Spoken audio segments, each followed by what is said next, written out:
నిరుపేద కూలీల కడుపు నింపాలని చెప్పి మీ ద్వారా ఈ ప్రభుత్వాన్ని కోరుతా ఉన్న అధ్యక్ష. అదేవిధంగా అధ్యక్ష, ఇవన్నీ నేను ఏవి కూడా సొంతం చెప్తున్నాను అధ్యక్ష. బడ్జెట్ బుక్కుల్లో హామీలు ఇచ్చి మాట తప్పినవే నేను గుర్తు చేస్తా ఉన్నా అధ్యక్ష.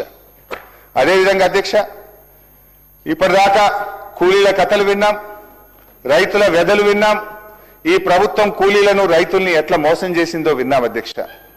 అదేవిధంగా అధ్యక్ష, ఈ ప్రభుత్వం యొక్క నమ్మక ద్రోహానికి బలై నెత్తురు చిందించిన నిరుద్యోగుల వ్యతలు కూడా వినిపించే ప్రయత్నం చేస్తా అధ్యక్ష. ఓటాన్ అకౌంట్లో అధ్యక్ష, ఓటాన్ అకౌంట్ బడ్జెట్ లో బట్టి గారు ఏం చెప్పారంటే అధ్యక్ష, చెప్పిన మాట ప్రకారంగా జాబ్ క్యాలెండర్ తయారు చేసి ప్రక్రియ ప్రారంభించాము అని ఓటాన్ అకౌంట్ లో చెప్పారు అధ్యక్ష. మొదటి బడ్జెట్ అధ్యక్ష, నియామక ప్రణాళిక క్యాలెండర్ ను త్వరలోనే ప్రకటిస్తున్నాము అని మొదటి బడ్జెట్ లో చెప్పారు అధ్యక్ష. రెండో బడ్జెట్ అధ్యక్ష, రెండో బడ్జెట్ లో గత ప్రభుత్వం నది దాటే వరకు ఓడమల్లయ్య, దాటిన తర్వాత బోడమల్లయ్య అనే విధంగా ప్రవర్తించిందని మమ్మల్ని విమర్శించారు రెండో బడ్జెట్ లో అధ్యక్ష. మరి ఈ బడ్జెట్ వచ్చేసరికి 26-27 అధ్యక్ష, ఈ బడ్జెట్ లో నిరుద్యోగుల ఊసే లేదు, జాబ్ క్యాలెండర్ జాడే లేదు, దాని ప్రస్తావనే లేదు అధ్యక్ష. ఒక్కసారి మేనిఫెస్టోలో కూడా ఏం పెట్టారో చూద్దాం అధ్యక్ష. మేనిఫెస్టో అధ్యక్ష, ఇది కాంగ్రెస్ మేనిఫెస్టో అధ్యక్ష. ఈ మేనిఫెస్టోలో అధ్యక్ష హైదరాబాద్ నుండి యూత్ డిక్లరేషన్ అని ఒక పెద్ద పుస్తకం అయితే విడుదల చేశారు అధ్యక్ష. ఈ మేనిఫెస్టోలో ఏం చెప్పారంటే అధ్యక్ష, మొదటి సంవత్సరంలోనే 2 లక్షల ప్రభుత్వ ఉద్యోగాలు భర్తీ చేస్తామని హామీ ఇచ్చారు అధ్యక్ష. నేను అడుగుతా ఉన్న బట్టి గారిని, ఆ 2 లక్షల ఉద్యోగాలు ఇచ్చారా? ఎవరికి ఇచ్చారు? మొదటి సంవత్సరం గడిచిపోయింది, రెండవ సంవత్సరం గడిచిపోయింది, మరి చేయండి. ఒకవేళ ఉద్యోగాలు ఇచ్చుంటే నిరుద్యోగుల విజయోత్సవాలు కూడా జరపండి బట్టి గారు. ఎందుకో చేస్తలేరు నిరుద్యోగుల విజయోత్సవాలు అంటే. ఇక ఈ ముఖ్యమంత్రి గారు అయితే మరీ విడ్డూరం అధ్యక్ష.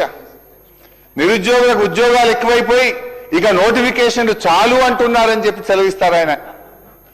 పోదామా మరి? నేను అడుగుతా స్పీకర్ గారు, ఒక పావు గంట హౌస్ అడ్జెంట్ చేయండి సార్. ఇక్కడనే కదా సార్ అశోక్ నగర్. బట్టి గారు మేము అందరం కలిసి అశోక్ నగర్ సెంట్రల్ లైబ్రరీకి పోయి అడుగుదాం. మరి నిరుద్యోగులు నోటిఫికేషన్లు చాలు అంటున్నారా?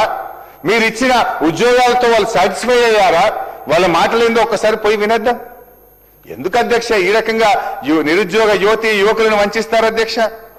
నాడు ఓట్ల కోసం అశోక్ నగర్ సెంట్రల్ లైబ్రరీ చుట్టూ తిరిగారు. నిరుద్యోగుల మెడలో కాంగ్రెస్ కండువాలు వేసి జిల్లాల్లో వారిని తిప్పి ప్రచారం చేయించుకున్నారు.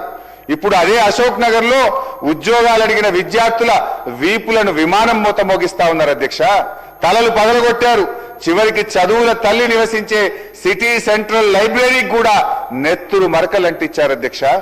ఎన్నికల ముందు డిక్లరేషన్ తో మీకు అధికారం దక్కింది, బట్ ఎన్నికలు అయిన తర్వాత నిరుద్యోగులకు ఏం దక్కింది అధ్యక్ష? నిరుద్యోగులకు పాపం దక్కింది, డిప్రెషన్ దక్కింది, సప్రెషన్ దక్కింది అధ్యక్ష. అధ్యక్ష, ఎన్నికలు దాటడానికి నిరుద్యోగులను ఓడలా వాడుకొని గెలిచిన తర్వాత వాళ్ళను బోడమల్లేలు చేసింది ఎవరో ఇప్పుడు బట్టి గారే సెలవియ్యాలి అధ్యక్ష. అధ్యక్ష, రెండో బడ్జెట్లో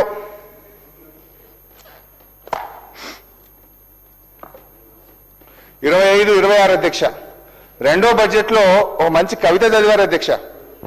బట్టి గారు మా మీద చదివారు, 29వ పేజీ అధ్యక్ష. మా మీద ఏమని చదివారంటే అధ్యక్ష, శ్రీశ్రీ గారి కవిత మా మీద ప్రయోగించారు బట్టి గారు. కూటి కోసం కూలి కోసం పట్టణంలో బ్రతుకుదామని తల్లి మాటలు చెవిన పెట్టక బయలుదేరిన బాటసారికి ఎంత కష్టం ఎంత కష్టమని మా మీద చదివారు అధ్యక్ష బట్టి గారు. కానీ నిజంగా శ్రీశ్రీ గారు బతుకుంటే మీరు చేసిన మోసానికి ఇట్లా రాసుండేవారేమో అధ్యక్ష.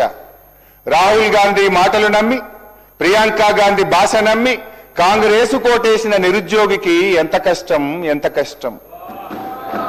ముఖ్యమంత్రి ఢిల్లీ బాయే, జాబులేమో రాకపాయే, కడుపు మండి ర్యాలీ తీస్తే లాఠీ చార్జీ చేసుడాయే, తలలు పగిలి నెత్తురాయే, అశోక్ నగరే చిత్తడాయే, కాంగ్రెసు కోటేసిన నిరుద్యోగికి ఎంత కష్టం ఎంత కష్టం.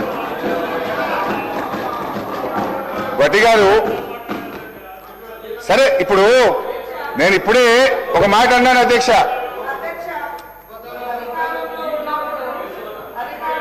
అప్పుడు 10 సంవత్సరాలు ఏం చేసిరో చెప్పండి. ఫస్ట్ ఏం చేసిర్రు చెప్పండి. ఎన్ని ఉద్యోగాలు ఇచ్చారు? తెలంగాణ జరిగింది 10 ఏళ్ల ఉద్యమం అంతా ఉద్యోగాల కోసమే. మరి మీరు అధికారంలోకి వచ్చి 10 ఏళ్లలో ఎన్ని ఉద్యోగాలు ఇచ్చారు అధ్యక్ష? ఏమన్నా అంటే నోటిఫికేషన్ ఇస్తే వాళ్ళకి ఏమన్నా జీతాలు పడ్డాయా? ఉద్యోగ గ్యారెంటీ వచ్చిందా? ఇవాళ ఉద్యోగాలు ఇచ్చింది మేము, నోటిఫికేషన్ ఇచ్చినాం. నోటిఫికేషన్ ఇస్తే వాళ్ళ ఇంట్లోకైనా జీతాలు వచ్చినాయా? ఏమైనా ఆర్డర్ ఇచ్చిర్రా? ఇవాళ ఎట్లున్నాయంటే అధ్యక్ష వీళ్ళు చెప్పేది పాండవులు సంపాదించిందంతా కౌరవుల తద్దినానికే అంటారు. వీళ్ళు చేసిన వాటికే అప్పులకు కొప్పులు కట్టడమే సరిపోతుంది సార్ వడ్డీలు. ఈరోజు హరీష్ రావు గారు ఇంత బాగా మాట్లాడిండు. మరి ఇన్ని వేల కోట్లు రైతులకు అప్పు ఎక్కడైంది? ఏ కాలంలో అయింది? ఇవాళ నీ నియోజకవర్గంలోనే 50% కాలేదంటున్నావు. మరి ఎందుకు కాలంటే మీ గవర్నమెంట్ హయాంలోనే మరి ఆ 20-30 వేల కోట్లు మీ గవర్నమెంట్ హయాంలోనే అయినాయి కదా అప్పులన్నీ రైతులకు. మీకు అంత చిత్తశుద్ధి ఉన్నప్పుడు ఎందుకు మరి కట్టలే? మీరు ఏకకాలంలో 1,00,000 రూపాయలు రుణమాఫీ చేస్తా అన్నారు. ఏడ చేసిరు అంటున్నా. చేస్తే మేము వచ్చి 6 నెలల తర్వాత వెంటనే రైతు రుణమాఫీ అయింది. 6 నెలల్లో చేసుకున్న అప్పు కాదు కదా రైతులది. ఇవాళ యాసలు ప్రాసలు ఇప్పుడు బాగా మాట్లాడుతున్నారు సార్. మేము 2.5 ఏళ్ళకే మీకు అంత బాధ అవుతుంది. 10 ఏళ్ళు ఏం చేసారో లెక్కలతో సహా చెప్పండి. ఎన్ని లక్షల మందికి ఉద్యోగాలు ఇచ్చిర్రు, ఎన్ని లక్షల మందికి ఇల్లు ఇచ్చిర్రు, ఎన్ని లక్షల మందికి రుణమాఫీ చేసిర్రు, ఎన్ని లక్షల కోట్లు రుణమాఫీ చేసిర్రు, అవన్నీ చెప్పాలి కదా. అవి చెప్పకుండా ఎంతసేపు మేము గొప్ప. మీరు గొప్ప అయితే మీ సొంత నియోజకవర్గం రైతులే అనేక మంది మీ హయాంలోనే చాలా మంది చనిపోయారు. అదేవిధంగా ఇప్పుడు మీరు చెప్తున్నారు ఇన్ని వేల కోట్ల అప్పు ఉంది మీ నియోజకవర్గంలో అని. మరి ఎందుకు చేసుకోలేకపోయారు అధ్యక్ష? ఫైనాన్స్ మినిస్టర్గా ఉన్నారు, మీ గవర్నమెంటే ఉండింది. ఇవాళ కేవలం రాలేదు.